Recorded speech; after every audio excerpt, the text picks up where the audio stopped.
Hello and welcome to this episode of Artful Loving. Today I'm gonna talk about when do we say those three magic words, I love you. When is it okay to say it? And what gets in the way when we feel like wanting to say it, but then it just doesn't feel right. Anyway, so if this is interesting to you, stick around.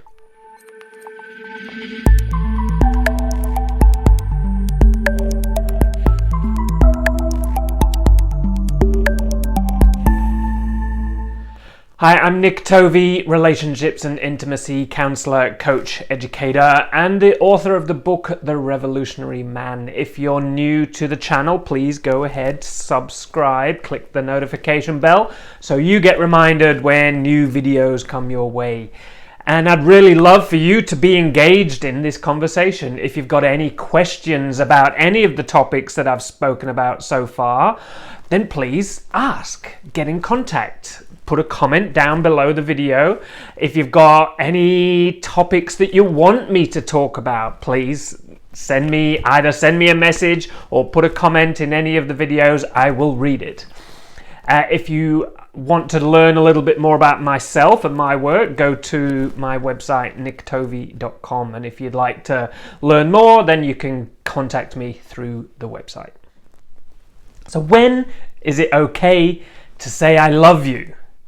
When is it okay in a new relationship?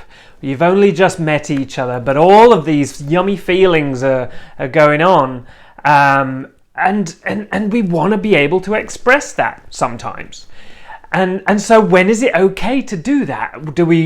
There's so much, and I've been there myself, of course, and I've heard this so often in couples and clients that I've worked with, around, I want to say it, but I'm not sure if it's okay to say it. Is it too soon?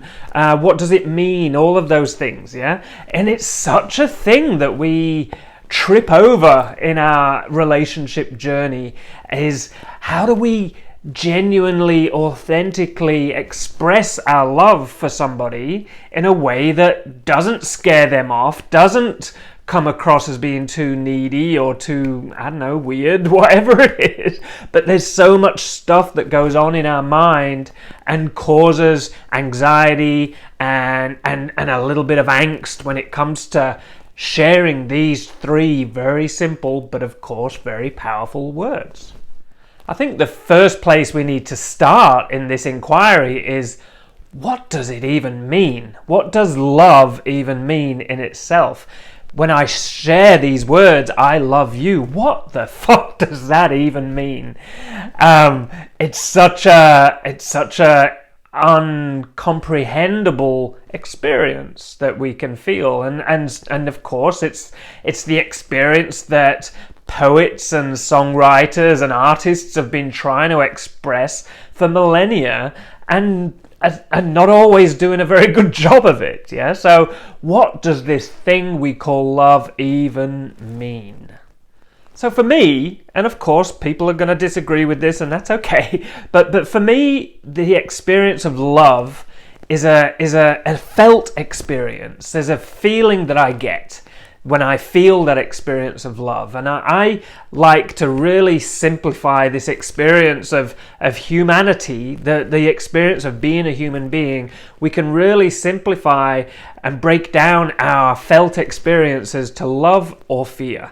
And fear can obviously have many different expressions, but so can love. Love can have many different expressions. When I feel happy, that's an expression of love, but it's not necessarily about another person. If I feel ecstatic, again, love is involved in that. So I think for me, the primary emotions are love and fear, and then we have a whole list of secondary emotions that fall under those two branches. So love for me is a felt experience. It's not an emotion in itself. It can have many emotions as a part of that experience, but it's not necessarily an emotional experience itself.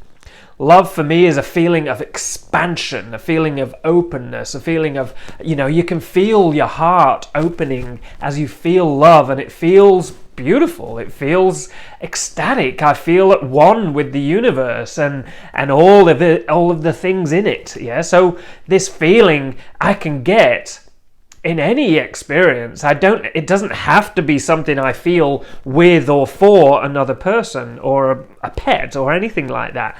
Of course, that can happen, and we'll talk a bit more about that in a second. But this feeling of love is something, is a feeling, is a sense, is an experience that I can access in so many different areas of my life. In fact, all areas of my life. I think of times when I've experienced love which hasn't involved another person, and I think of times when I'm having that experience of bliss and ecstasy in a beautiful place of natural beauty.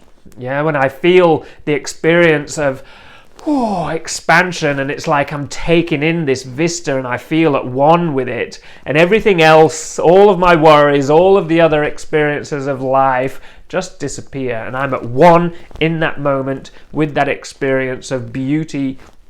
And of course that doesn't happen all the time. You know, I look at beautiful places all the time, but I don't necessarily feel that expansion, that cracking open, that explosion that happens, which I call love. Of course, I can have the experience of love when I'm deeply moved by a piece of art, or, you know, whether it's a song or a painting or a movie or something like that, or poetry.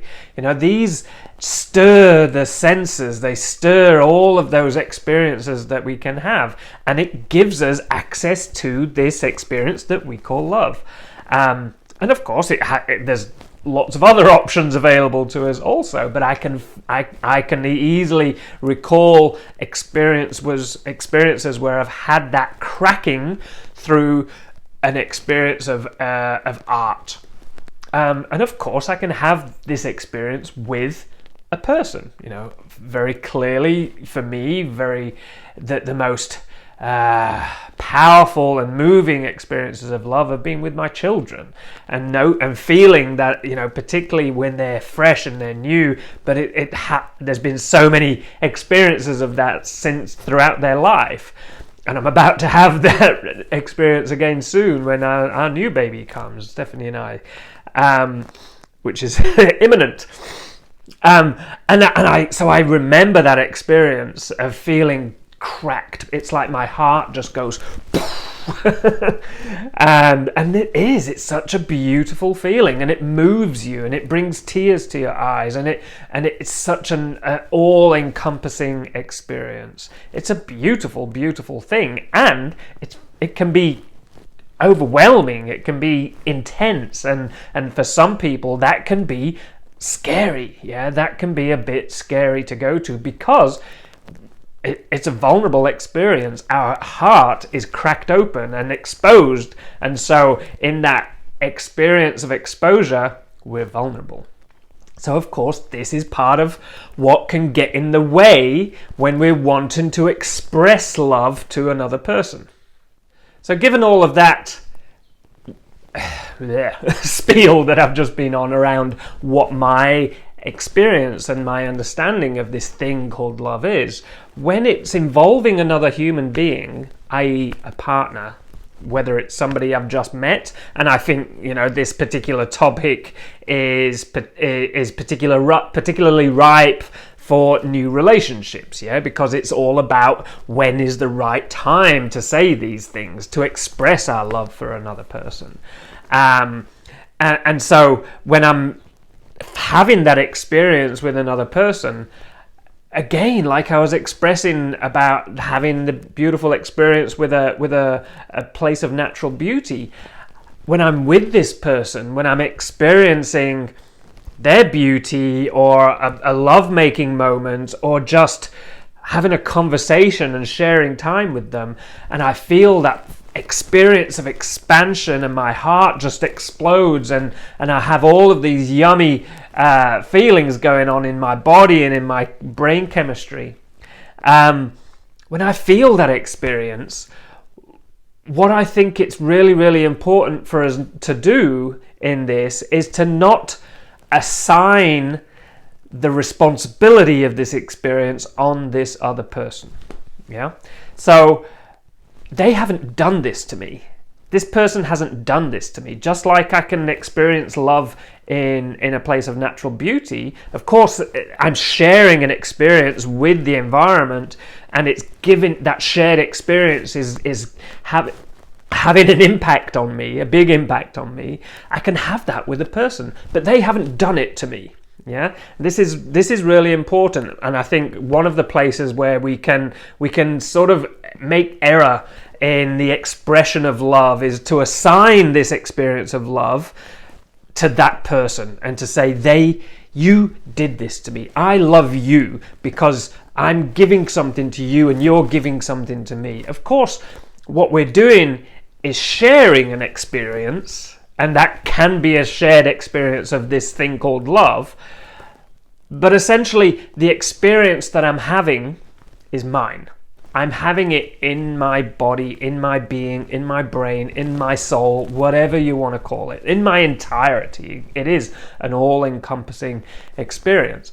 And so it's important to recognize that this experience that I'm having in this shared moment, this shared encounter with this other human being, is giving me access to this place, this experience that is all available to me, and it's like I've accessed a river, and I've jumped into a river, and I'm experiencing the experience of a river, and I'm immersed in it.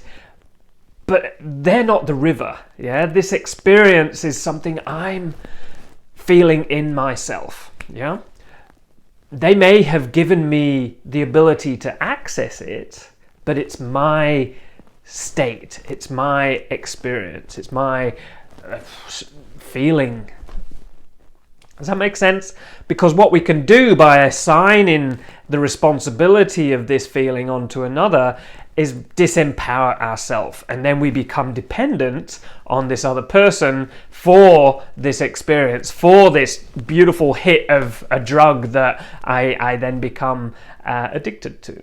Yeah, so it's a really important trap to try and avoid in that. Yeah, this, like I was talking about in last episode, the infatuation trap. That's very much what I'm talking about there, where we become so enamored by this other person, we think they're the source of our love, and then we become disempowered, and we put all of our energy into this person, all of our eggs in the basket of this other person, and we totally lose ourselves. So a big trap we don't want to fall in.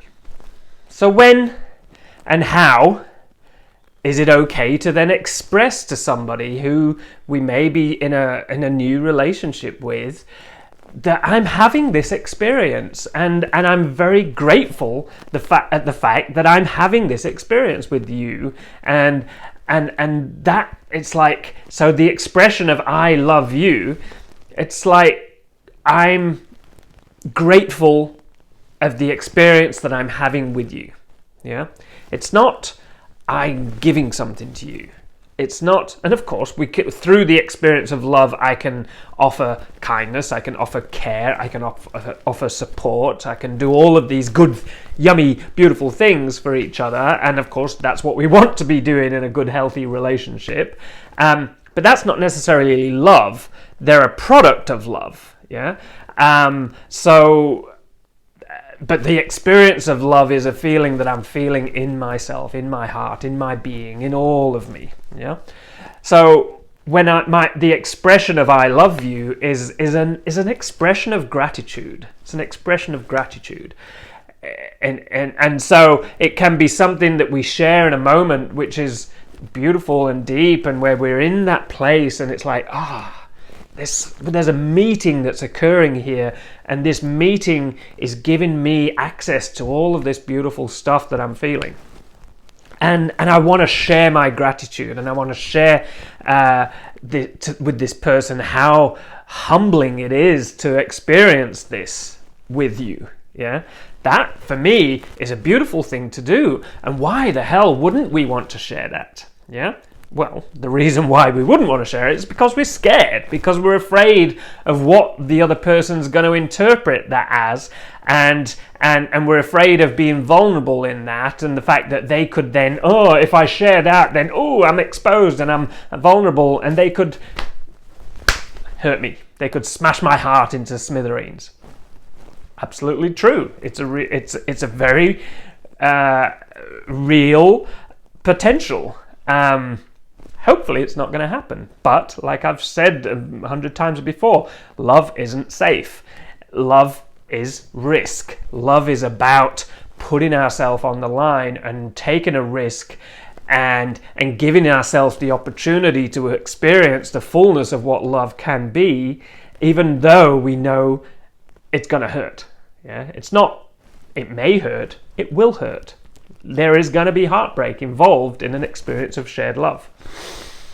It's the reality we need to look at. So why are we so fucking scared of it? Probably because some of us have been hurt. We've been on that infatuation roundabout that I talked about in last episode. We've put all of our eggs in this basket and somebody's treated us badly. Yeah? There's no accident there. If I submit all of my power onto somebody else, it's a lot of responsibility on the other person's hand, and of course they're going to hurt me because they can't handle that amount of responsibility. Nobody can.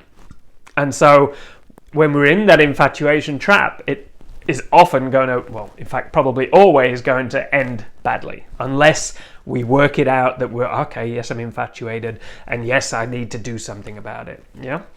So it's important to look at our barriers to be able to share this experience, yeah, to share this expression of gratitude around the experience that I'm feeling. And then also, let's look at what the meaning is that we attach to those words. Just for me to say these words to somebody doesn't necessarily mean that now, okay, we're going to be in relationship forever, we're going to get married, we're going to have kids, we're going to get a mortgage, all of those things, yeah?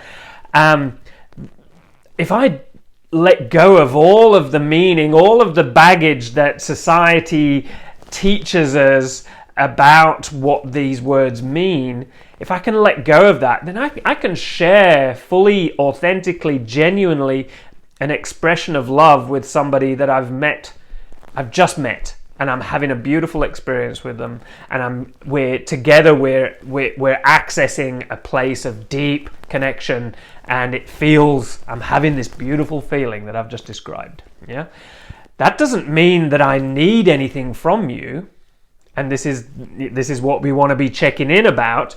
What are the meanings that I attach to these words? Yeah. And of course, what are the meanings that I project onto this other person that they're going to then attach to these words? Does this mean that they're going to be afraid of me, afraid of commitment to me, or that they feel that I need something from them? Yeah, if I'm afraid of that, then check in. What is that? Is there something? Am I afraid of commitment? Am I afraid of being too needy? Am I saying these words with an underlying, and this is really important, with an underlying meaning? Is there a meaning that I'm attaching to these words? Do I need something from this person as I share these words? Even if, and this is really tricky, even if that is just, I need them to say it back to me. What if I share this expression of love genuinely, authentically, my heart's cracked and I'm like, oh, I fucking love you, and they don't say the same thing back? That can be crushing. But what that really highlights and throws in the spotlight is the reciprocated, what I needed from them, the reciprocal expectation that I needed something back in the expression of sharing this. I was doing it in order to get something. Yeah. So that's not a genuine, authentic expression of love. That's neediness. That is an expression of a need that you want in order to help you feel better. It's a selfish act. It's not an act of giving. Yeah, gratitude, the sharing of those words, I love you, is an act of giving. It's an act of authentic gift giving. Yeah, really, really important. So can I free this other person up to have their own experience, to have their own timing in when they need to or want to or desire to even express these words? Can I release them from the need to express it ever, in words? Of course, I don't want to be in a relationship with somebody who doesn't treat me well, who doesn't treat me lovingly and treat me in a way that are expressions of love. But love can be expressed in so many different ways. It doesn't have to be a verbal expression. Yeah. So it's really, really important to untangle so much of our own need from these 3 simple words. Yeah. So the answer to the question, when is it okay to express I love you, is really, really simple. When it feels right, when it feels genuine, when it feels authentic for you, when it's a beautiful upwelling of expression that is free from any of the baggage that you may have ordinarily or may have previously attached to this meaning, to the expression of love. If I can express my experience of love free from needing them to do anything for me, give anything back to me, receive it in any particular way, then that's a good time to do it. Yeah, that is a good time to do it. Whether you've just met this person, whether it's the first week or the first night or the first year, totally up to you and when your genuine, full upwelling of that true, authentic expression comes to you.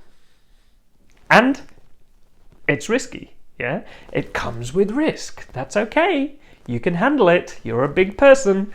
And of course, check in with yourself around your anxieties, the meaning you're attaching to this word. What are the blocks that you come up against in even considering sharing this true, authentic expression? Where do you get afraid? Where are you afraid of how it's going to land, how it's going to be reciprocated, and all of the meanings and the narratives that get attached to these very simple words? And of course, I fully appreciate that it's a big deal. This is nothing little. This is not a small thing. To share this vulnerability, this level of genuine expression of our heart is no small thing. It's a big deal, and of course, another person's going to possibly make a big deal of it. Yeah, it's a big thing to share. So I'm not simplifying it, oversimplifying it, but it's important that we look at it and go, aha, okay, how can I do this authentic?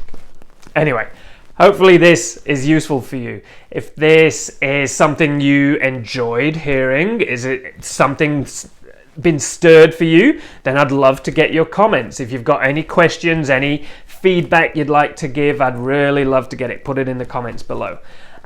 If you, again, want to know a little more about my work, then get in contact through the website, nicktovey.com. And of course, subscribe, click the notification bell, like it, share it with your friends, do all of the activities that YouTube loves you to do.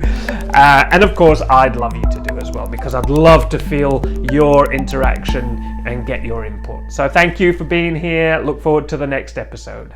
Keep loving.